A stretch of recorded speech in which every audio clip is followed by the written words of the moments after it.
I don't look bad to be 70 years old, do I? Yeah, I was kind of, when I got ready and I was asked to talk some about my travels, I was kind of proud that this still fit. You know, of course, in fairness, this is a hunting shirt that would actually fit somebody 100 pounds heavier, but but still proud, and I didn't even have to put another notch in the belt. I'm going to talk a little bit about today. Most of you know who I am, I hope. But in 1818, I came to St. Louis, Missouri, from New York. I was 25 years old. I met a young man, Levi Pettibone, and he, like me, was looking for riches and fame. And so we ventured down to a place called Monauverton, which now today is called Potosi. And actually, there were some people calling the west side of the establishment Potosi even then, but it went on to become Potosi. And this was the summer, late summer of 1818. And I was hoping there's a gentleman there of already fame for his economic accomplishments, Mr. Moses Austin. He was working on his third fortune at that point. It's kind of a funny side story. He wasn't well liked back in 1818 because they had been mining lead in that area for years, decades. And he came in and started buying a bunch of land and said, I'm gonna lead producer. Well, imagine, if you will, somebody came into a rural area and started buying a bunch of land with stumps and said, I'm going to set up a sawmill business. You think you're a little late. Well, so they gladly sold him their land because they thought, we've already mined the lead. So well, what they didn't know is he had a better smelter than had ever been used before. Like I say, Moses Austin was a sharp man. And so he didn't dig or mine lead. He just resmelted the slag piles and got more lead through his smelter than they had the first time. So they went from laughing about selling the fool all this land to being very jealous. But he didn't need me. He said, but there are lead deposits to the left, to the west of here. If you can find them, we can work something out. So I and Levi Pettibone set out on what was to be a 2-week adventure, and turned into a 90-day adventure. I'll show you a map in a moment. We got somewhat lost. Of course, keep in mind that any of you out here know a young person, Ava, which Ava helped me in this. What does prehistoric mean? Anybody? Exactly. Sometimes we make the mistake of thinking prehistoric, that's dinosaurs. No, it's just before somebody started writing it down. And even though the Osage Indians had been around there for 1,000 years, they had an oral history, but they didn't have a written history.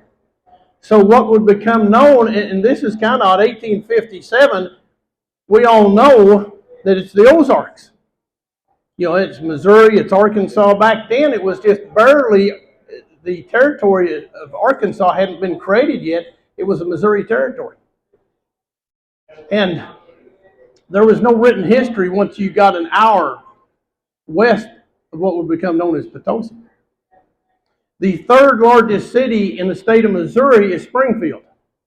The third largest city in the state of Arkansas here in the 1850s is Batesville. When I and Levi did this trek, Springfield, Missouri didn't have a name. It had 8 cabins. Batesville was called Pope Bayou, and it was about 2 miles upstream. So it was literally, I went days, thanks to Mr. Pettibone, doing a lot of the camp chores, thanks to a pack horse named Butcher, I was able to carry writing material, even a little writing desk, and every night I took copious notes of what few people we met, but what flora and fauna, that would be your wildlife and your animal life and your plant life that we encountered. And so I had that published because we found the lead deposits. We'll cover that here, some of that in a second. Found the lead deposits, but couldn't mine them because the Osage laid claim. And everybody, especially you kids, but you all remember when you're kids, were you ever threatened with a boogeyman? Well, not really. Poor deprived people. I was threatened all the time with a boogeyman. Anyhow, in New York, and ironically, Levi Pettibone and I had not met till St. Louis, but he was from about 10 miles away in New York. Grew up, he's a little older. He's 37 to my 25. But we got down to Potosi, everybody, oh, the Osage. The Osage, they'll kill you. I was out there 3 months. They didn't kill me. Yeah, I think that was his. But anyhow, we didn't end up mining that because of that. So I thought my backup plan was, and I'd been to college a little up in New York. I'd done a lot of study on my own. So I thought I will maybe get appointed the state, or back then, the territorial mining superintendent.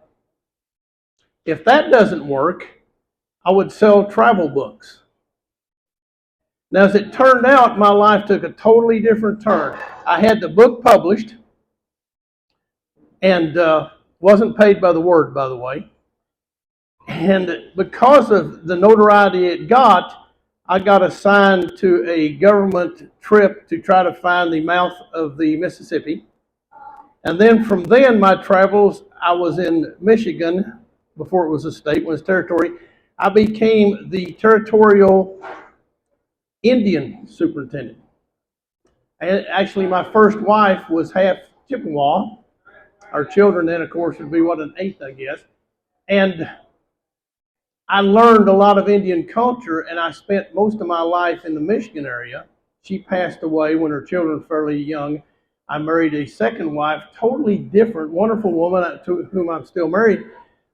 But you're all familiar with Uncle Tom, Harriet Beecher Stowe's. What a lot of people here, even in the 1850s, don't realize there's probably 20 books just like the Uncle Tom book that you can buy in the North. And there's other plays being done. Not as popular as the Uncle Tom, but it's so much so that it's called the Uncle Tom genre. But when I met my wife and then married her, and she's one of the leading authors of what was jokingly called the Aunt Jane genre, because in the South, they didn't sell many copies of Uncle Tom in the 1850s. Not a popular book. But what was popular in the South was the Aunt Jane genre, books written with blacks as the main characters, about how much fun it was to live on a plantation. And it was extremely popular. It was in the South, they sold almost as many of those books as the Uncle Tom genre was selling up north. And they had just about as many seats filled in theaters with those kind of plays. Did not know that till I married her. The sad thing was she was a wonderful wife, but her having certain views, I basically never saw my 8th Indian kids again and became estranged from them, and that was sad. But I ended up writing 30-some books, mostly about Indians and in the Indian culture. And but it all started with this trip, thanks to Mr. Moses Austin, because he did help fund the trip. It went longer than we thought, but that's what got the government's attention. Now, what in 1850s I find sad, because I was seeking fortune and fame, I'm very poor, hence the shoe, and yeah, I can't even afford this new invention, duct tape they're talking about. But and not well known at all, even though 30-some books published. Yeah. But anyhow, what we're going to do now is we're going to talk about that trip some in one of the memorable days. And one of the memorable days, and this kind of ties into the festivities they're having, I left New York seeking fame and fortune, didn't have a lot of fortune, had no fame, but I had enough money to outfit myself fairly well. I bought, when I got to St. Louis, bought a good pack animal, named him Butcher, designed a good pack saddle, designed it myself, and I'm quite good at a lot of things, so, and I didn't stop and buy any of these rifles that they're making and stuff in St. Louis, because I had a fine fowling piece, the finest you could buy up in New York. But I do remember we started out, and we hadn't been out there a full week. And we walked into a cabin. We went a lot of times not seeing, we would go weeks without seeing any other people. Of course, keep in mind, prehistoric. There were people lived and died in what would become known as Potosi that never ventured an hour into that wilderness because of the Osage and lions, tigers, bears, and Osage. But I met the Roberts family. We would later hire Mr. Roberts to help guide us and kill some game for us. And I know it's 1857 and we're more evolved. But even today, but certainly 1818, a woman, like meant to be at home, cooking, raising children. When I walked into their yard, right out of her mouth, she looks at me and says, "You have the wrong weaponry." One of the finest fowling pieces you could buy in New York, and she has never met me, has the audacity to just look at me, "You have the wrong weaponry." It was a woman. I didn't bother explaining that it was a fine fowling piece. Now, looking back at the numerous bears we shot and just made mad, the elk we shot that just ran off that we didn't eat, she was right. We should have had rifles, not fowling pieces or shotguns, but still a woman. Another, they didn't really, here it is, 1850s, we're a little different here in the country, but 1818, they really didn't celebrate Christmas in a lot of places. Christians, but they just didn't celebrate Christmas. So we found ourselves at a cabin, the Holt Fisher family. We had never found the lead deposits. We had got down too far south, came across what was called the White River. Fisher and Holtz were the farthest west on the White River.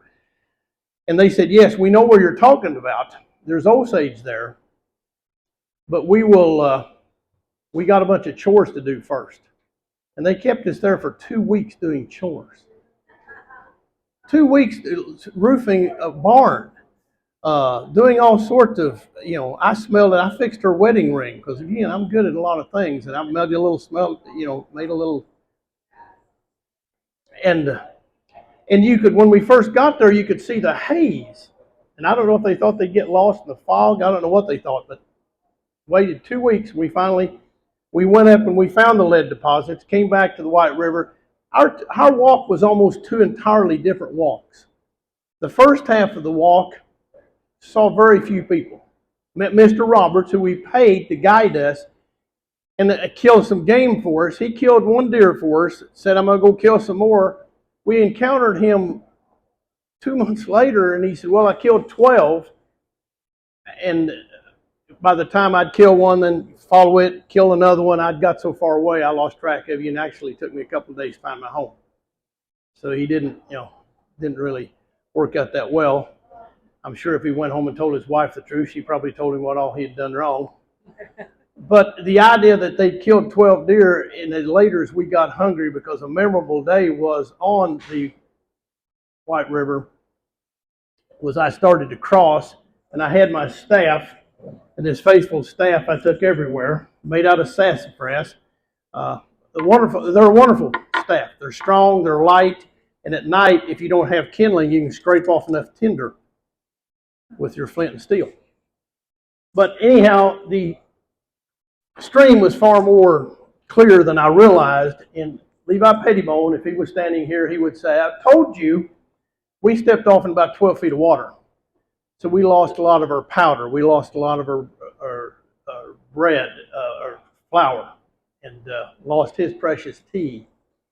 So we got pretty hungry, and I remember one day, and we'll talk more about that specifically in a second, but just days that come to mind were that. Days that came to mind is when we found an old abandoned camp, but there were a couple of pumpkins that had grown up there. And one had been eaten on by wild animals. And I was so hungry at that point, I'd had a woodpecker like 2 days before. I actually picked that up and ate what was left of it and took the other one back and cooked at the camp. Got extremely hungry several times on the trip. I remember that.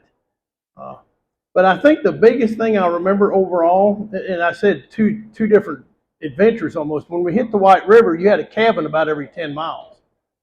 So when we came back after finally finding the lead deposits, when we came back, we were sleeping inside.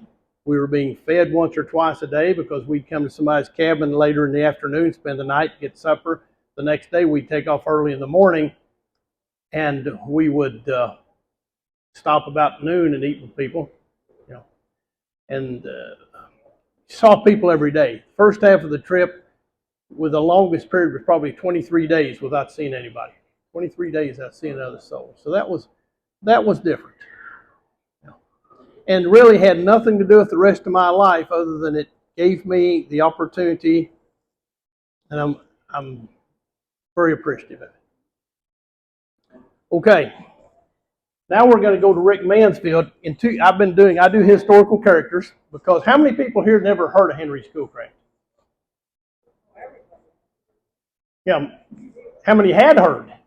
Okay, that's more than usual when I address a crowd. Uh, Here, hold this, please. Most of everything we know about the Ozarks is because of this man's journal. But after it got published, people started plagiarizing, not even on purpose. Like if you tell me some really good information, 2 days later I'm telling somebody I can't remember your name, I don't say your name.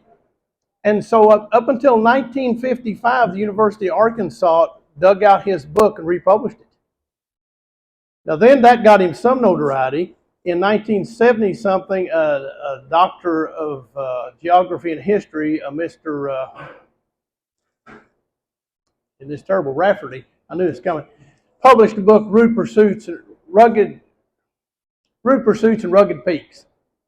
And he had 2 or 3 introductory chapters, but then it was the book in its entirety, word for word. The only difference was like when Schoolcraft wrote about Elkhorn Springs, he footnotes, you can visit it today, it's Topaz Springs. So that should have brought some notoriety, but just 3 or 4 years ago, our tax dollar redid the arch. Did the mechanics, that was the big money, but they redid the museum in the basement. And the museum's all about Missouri explorers. Henry Schoolcraft's nowhere to be named. And almost everything we know, good and bad, because sadly, Henry Schoolcraft was a Christian, was a patriot, but he was a glass half empty kind of person. I mean, and you'll see some of his quotes as we go through this.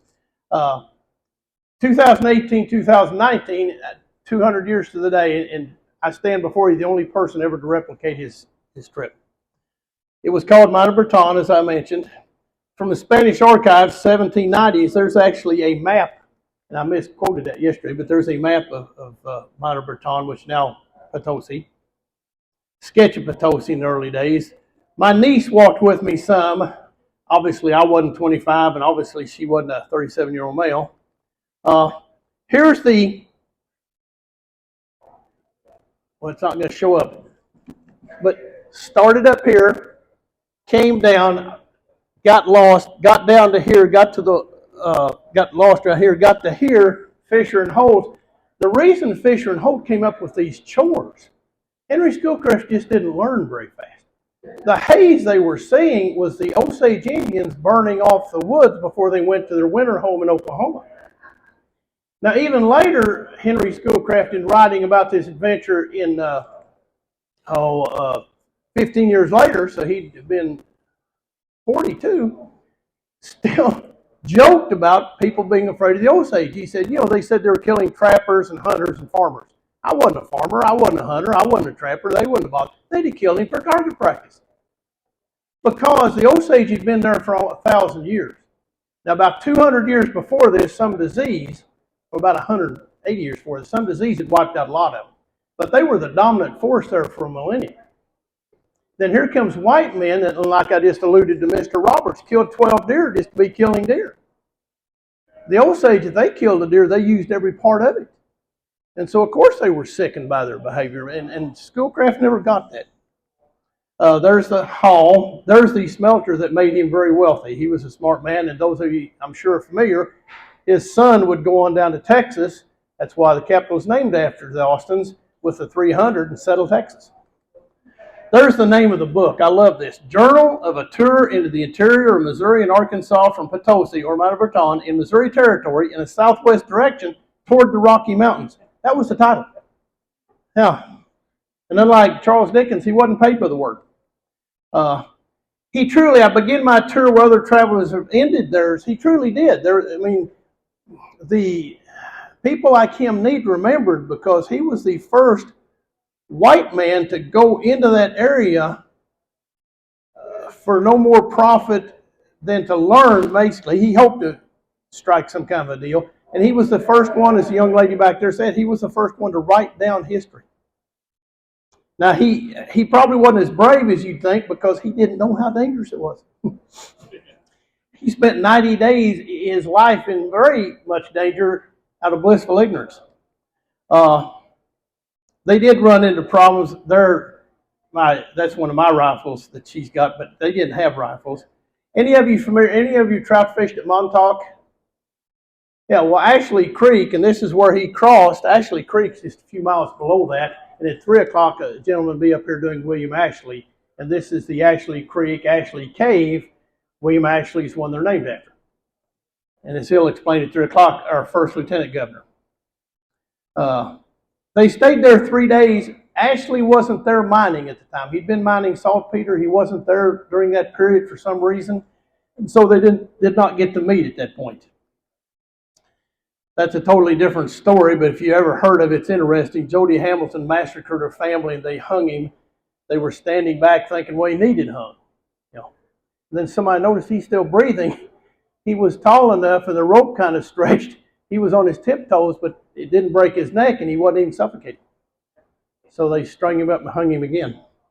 And rumor is that's when Missouri wrote the law different. Hang until dead.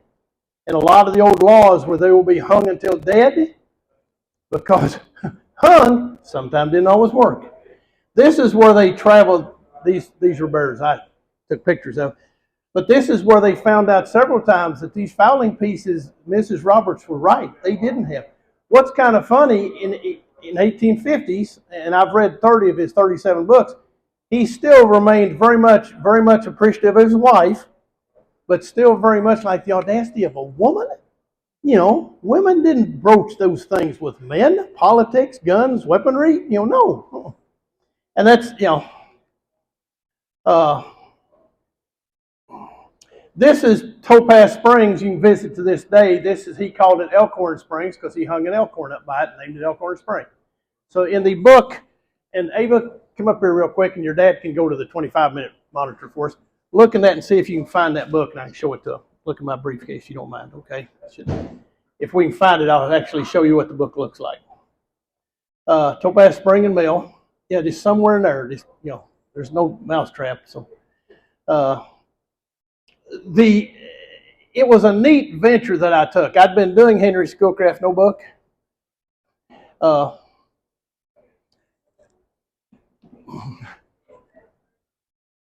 Yeah, just drag up books and see if one has the name Rude Pursuits on it. Anyhow, I'd been doing this church for like 5 years when a friend said, you need to replicate the walk 2018 bicentennial. I pointed out Mr. Schoolcraft was 25. I was 40 years older. He said, if you had a sick, and it makes sense, you got kids, probably grandkids, if you have a loved one that's sick, you don't want a kid taking care of him. You want an experienced surgeon or whatever. He said, do you want to go 900 miles in these woods with 25-year-old kids' legs? No, you got old, experienced legs. It might not be in there. I might not have got it.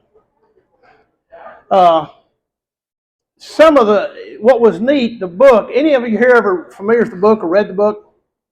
We kept a daily journal. And like he would write, I traveled today northeast 100 and some degrees, 8 miles. Well, the way he was able to do that is somebody said they've got one of these in the museum. This is a replica. But this is a compass, and it's set to deadhead. So you find out what direction you want to go, and then you look through the little magnifying glass, line up the little wire with a tall pine, some tree, some mark, some physical landscape thing you can recognize. Then you just fold this up and start walking.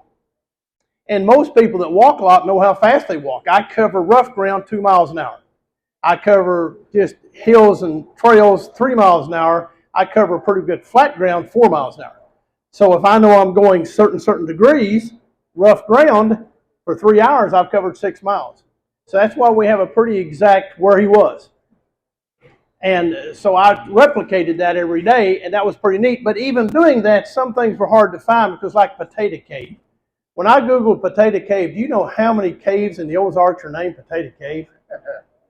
And there were like 10 possibles just, so I think it was number 8. And sometimes if we're going down a valley beside a stream, Strawberry River, for example, 200 years later, Strawberry River's changed some. It hadn't jumped the ridge, but it's changed. So there were times I didn't know how close I was, but there are other times I knew exactly. There's where he ate the red-headed woodpecker. November 29th, been without meat or bread for several days. I guess he's not counting the red-headed woodpecker he had. But this speaks sadly of him, I think. We're now at the last settlement on the river. But now this is less than 3 weeks from when he was starving. He's at a camp, even though he's doing chores, he's being well fed, got a roof over his head, warm fires, and he has to write, our bill of fare contains no variety, hominy and bear's bacon, no vegetables. 3 weeks prior, he's starving to death. Now he's griping about didn't have a smorgasbord laid out for him. So, like a lot of our, not even heroes, but a lot of people today, not perfect. Turkey pie, he was proud, as I did in the character, he was proud of everything he did. He was very good. And he was skilled in a lot of things. He told the Holt Fisher women, cooks, he said, if your man can go get turkeys, I can make you a delicious pie. Well, the corn they used, the cornmeal was crimson. So he talked about how pretty it was in his second book. Crimson crust. But to give you an idea how much game, how plentiful game, they left the house Christmas morning. We're back in 2 hours with 14 turkeys. Yeah, I'm kind of skipping halfway through it. Finley's. Anybody here ever been to Smallin Cave? Put it on your to-do list. Now, you'll be kept on a concrete path because it's a living cave. You won't be allowed to touch things. But the owners let me replicate the walk, let me walk up that creek, right up to the mouth of the cave. And a gentleman named Dr. Eric Fuller, who's a very, very intelligent man, and he plays their resident Henry Schoolcraft. For the purpose of that day, he played Levi Pettibone.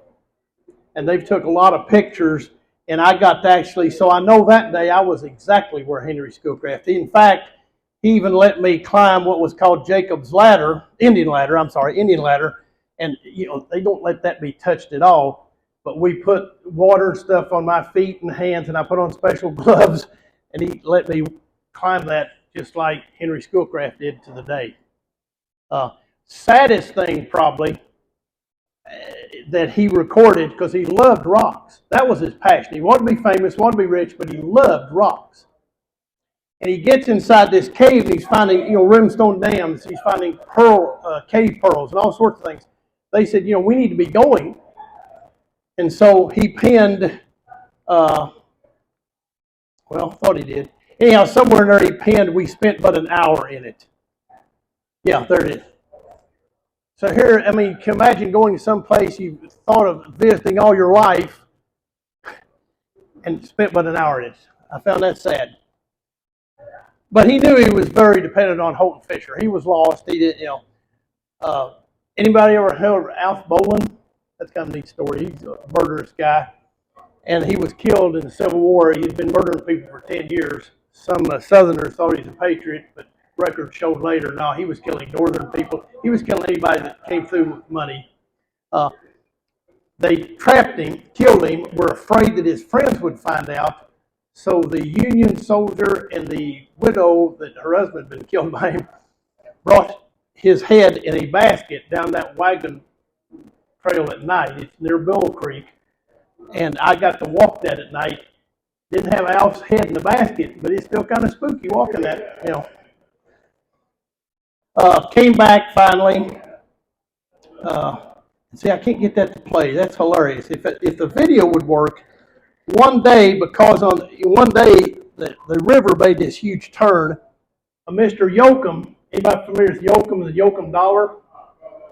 He made silver dollars. He had his own little silver mine, and he had his own little fiefdom in Arkansas, and he had his own trading camp.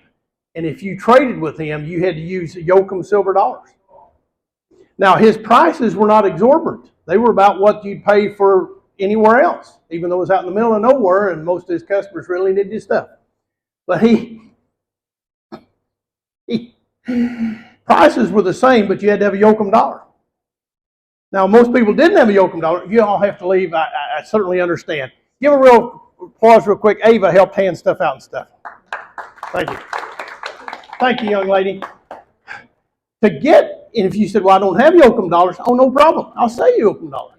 Yoakum dollars were like $10, but then, anyhow, he made the deal that, I'll borrow your canoe for trade, and then you guys just walk across. And they didn't show up, so they ended up spending the night. That was the day that my 16-year-old niece walked with me. I wish the video was playing because I'm saying, are you having fun yet? And she's no. But we had walked 11 miles at that point, and it topped out at 4 degrees that day. So she really wasn't having fun. Yeah.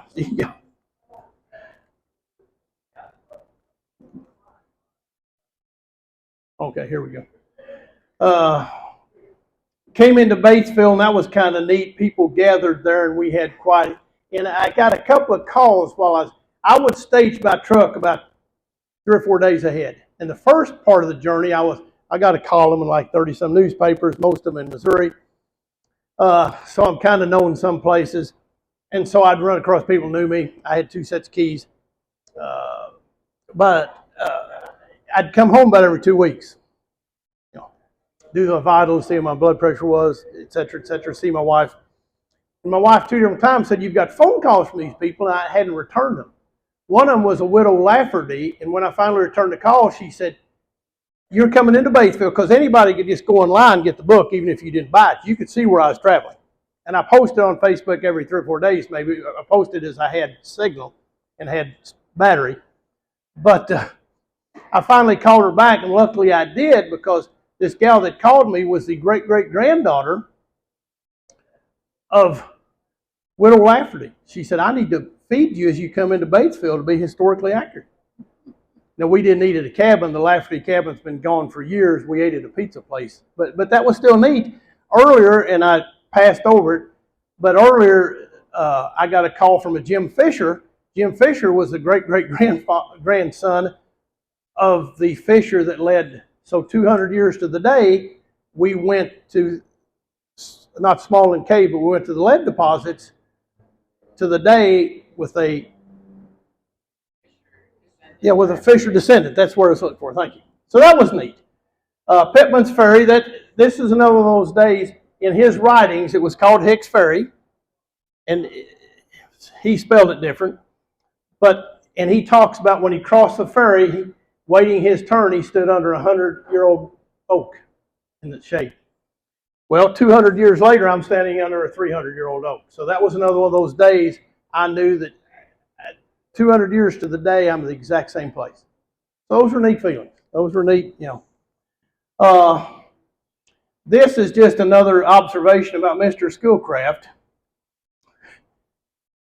Much had been told me of the natural appearances of the Narrows. It is seldom that these relations of the country people, it's kind of like the kin of the stupid, are entitled to any credit.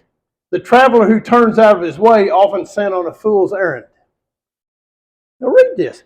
I was disappointed to find the Narrows of St. Francis well worthy of a visit.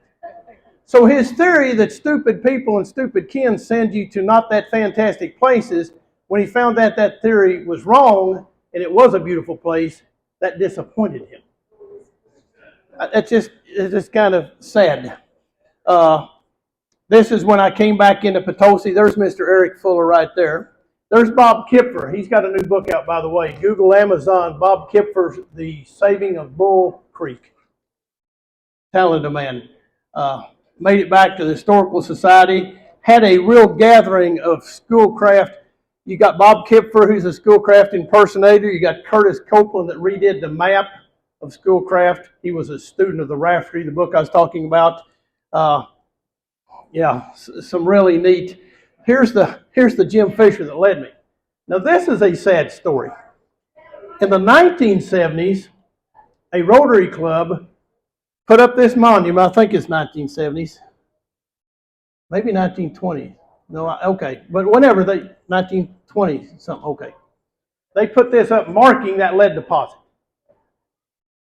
By the 1990s, the family that owned it then was sick of all the buses and people, the kids, school kids coming out there on their farm to see the monument and the lead deposits.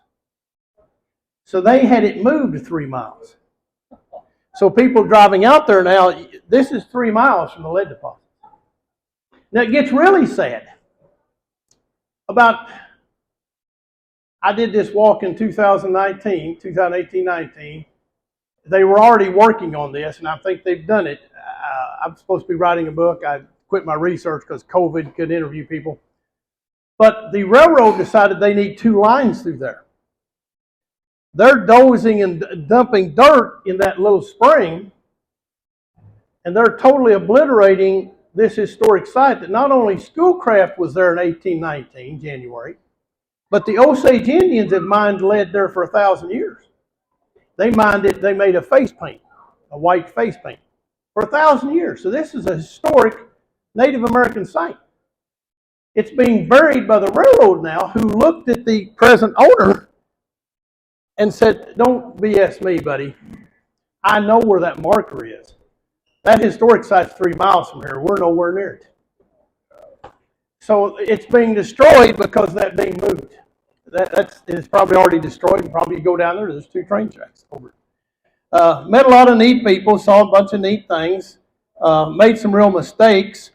The maps I acquired, and I had lots, because part of the time some of these old trails that he walked were game trails / Indian trails. Some of them would go on to become part of where he walks actually now Highway 67.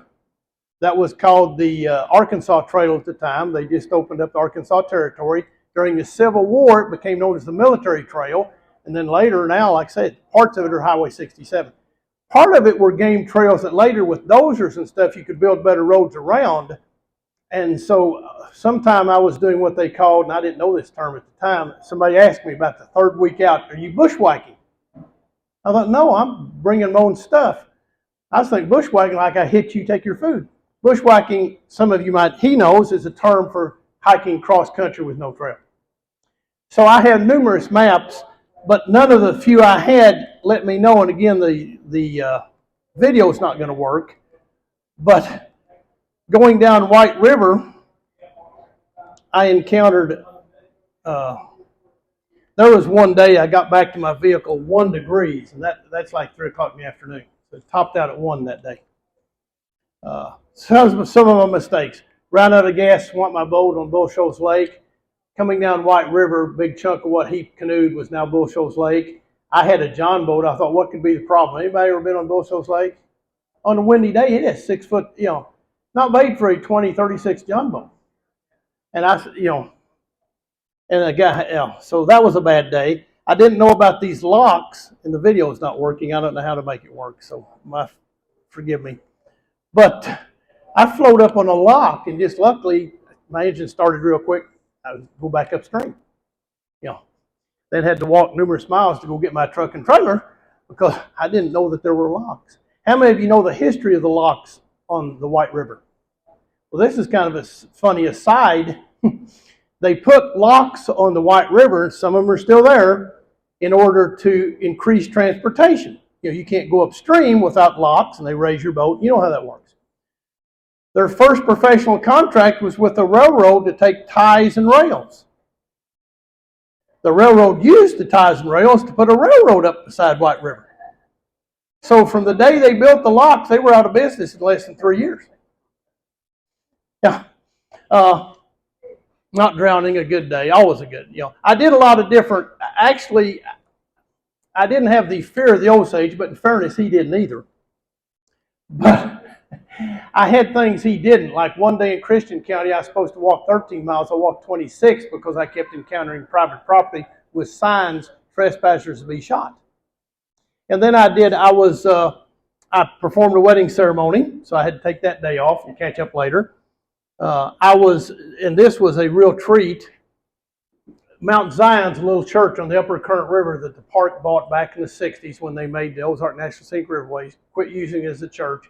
We're trying to get it open back up, and we have church services there about twice a year, including for Christmas.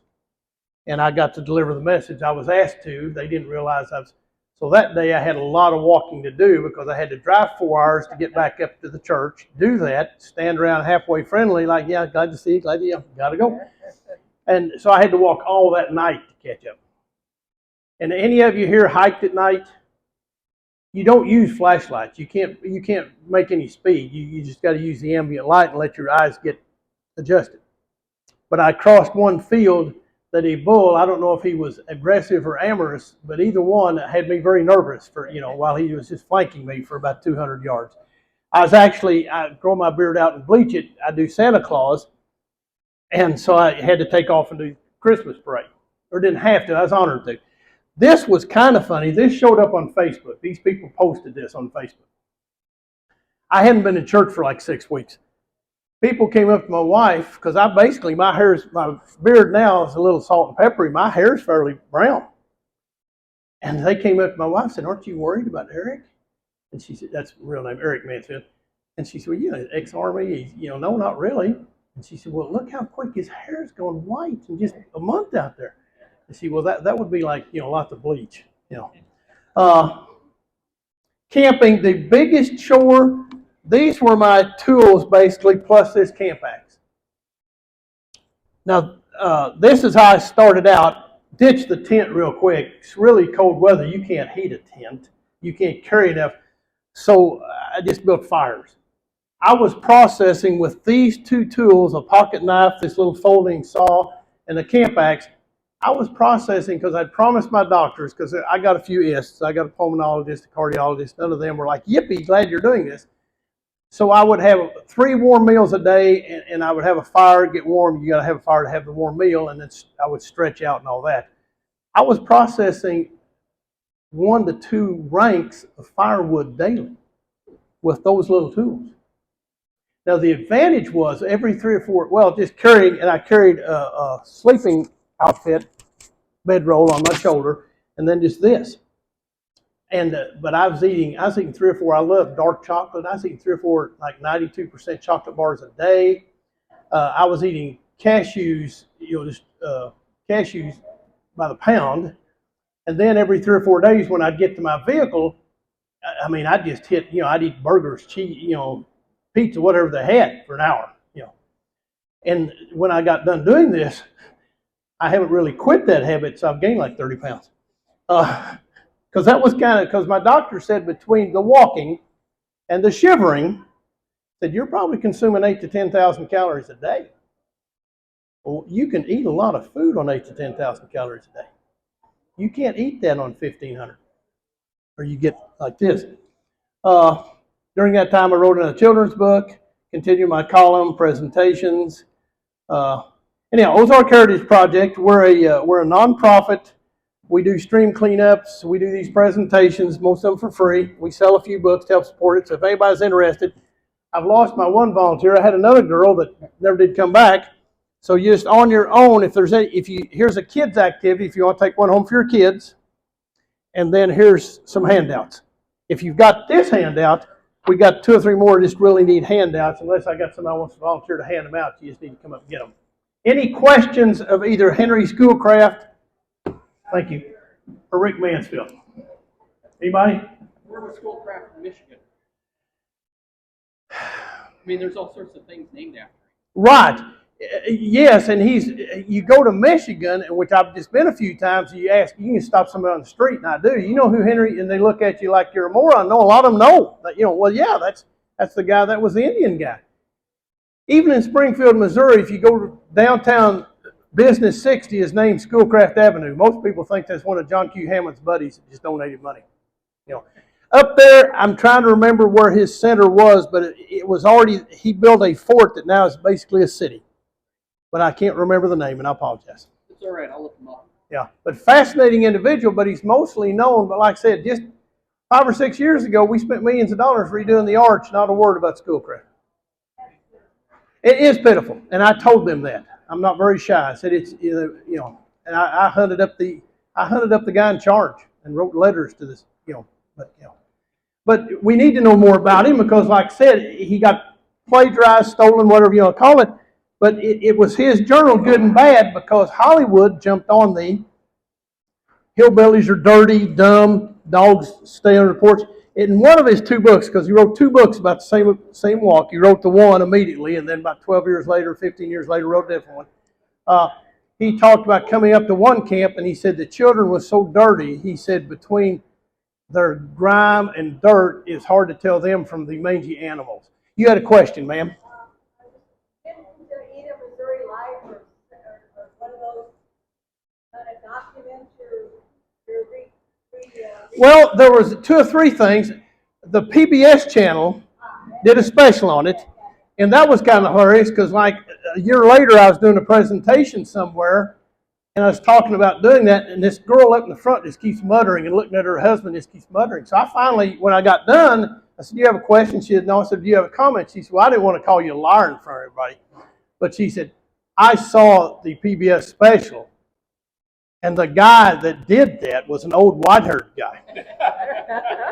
And I was doing this presentation this summer where I had shorter hair and it's brown. And I painstakingly explained that to her. And actually, yeah, it was. They did a wonderful job. MDC had a guy, and I'm not knocking MDC. If any of you work for them, God bless you. But they had a guy that was going out in period costume with a horse and taking pictures and posting on Facebook. And any reasonable person would have assumed he's doing the trek.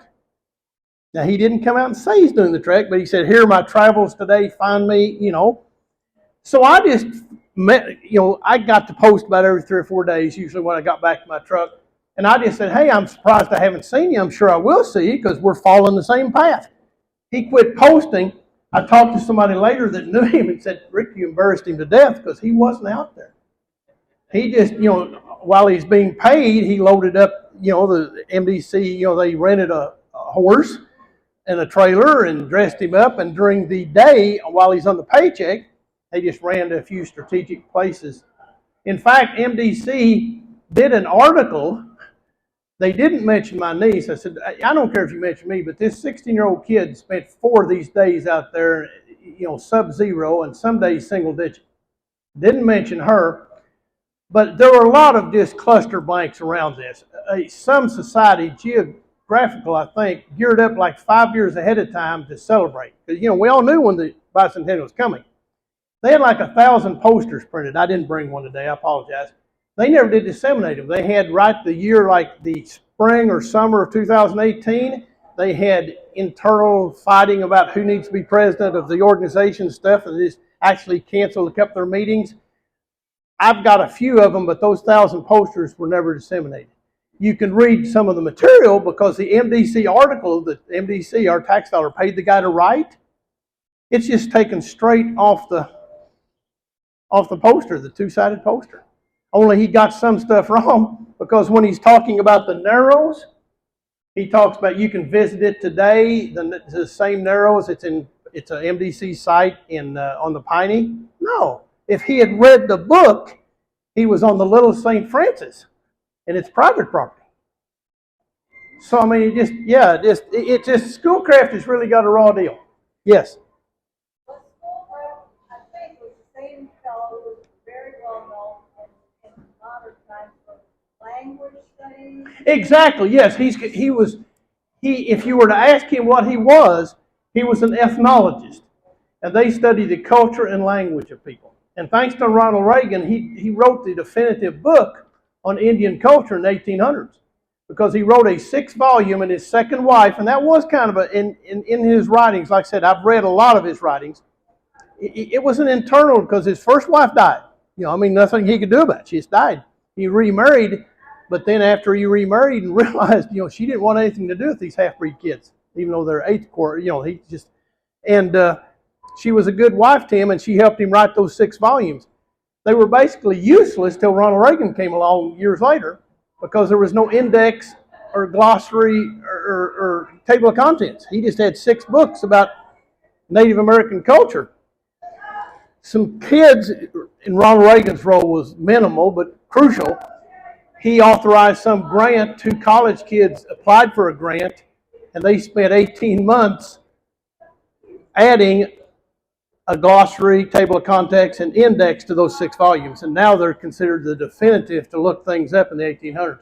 He actually wrote, but now again in fairness, His wife wrote it first, and I was wanting my niece to grow up and present more with me, but she moved to Hawaii and likes playing on the beach. But she looks Indian enough, she could have done the first wife. And the first wife, I can't remember her name, but the English translation is something about stars shooting across the sky. Beautiful name. She was a writer herself. So a lot of what Schoolcraft's stories weren't just told to him by his wife. They were actually written down by his wife.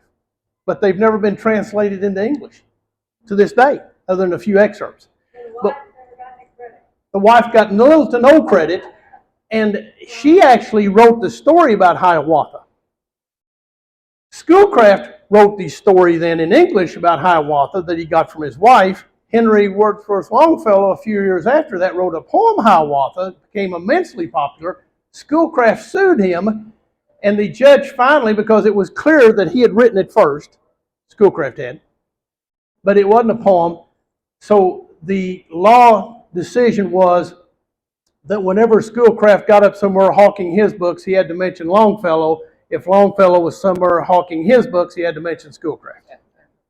Whether either one ever did, who knows?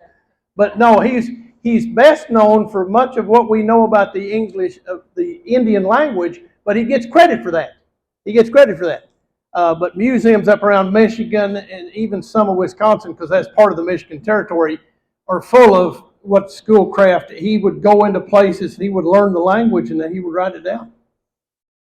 Yeah, but ethnologist, most people, I got to admit, when I started doing this, I didn't know what an ethnologist was. My tie was, and I don't have either book, my tie was I was kind of an energetic youth, I guess is a nice way to put it. And a preacher called me back to his office, and he said, Eric, he said, you need to find a path. And he said, you know where you fish up in Montauk, trout fish? I said, yes. He said, here's a book about Henry Schoolcraft crossed there, this explorer. And you know where you carp fish down below Donovan? I said, yes. He said, well, then he crossed there too. And so he loaned me a book from the Shenandoah Church, and it's the 1955 book where the University of Arkansas resurrected. And that was probably the early 60s. And then, of course, he loaned it to me. I gave it back. Years later, I think he stole it, but a guy gave me that book. It had been donated to the National Park Service for some reason, and since I did Schoolcraft, he gave me the book and just said, don't say where it came from. But yeah, he has very little credit but sadly, he wasn't appreciative. I mean, some of his excerpts, he talks about, people didn't know God. Every stranger he met, one or two sold him some stuff, arguably maybe for some kind of high prices. Hawken maybe didn't make the deal he made on the canoe rental was maybe in his best interest, but he's a businessman. But everybody saw that he was fed and safe and sheltered. And he never really acknowledged God's presence in any of that. And that's kind of sad. Any questions? Again, Schoolcraft, or I want to get off here from Mr. Ashley. But any questions at all? Please come up here and these are just neat little collections. It's a kid's activity, give to a grandkid or something, and then there's some neat stories. So while I'm grabbing my stuff, come on up and get these, okay? Thank you so much.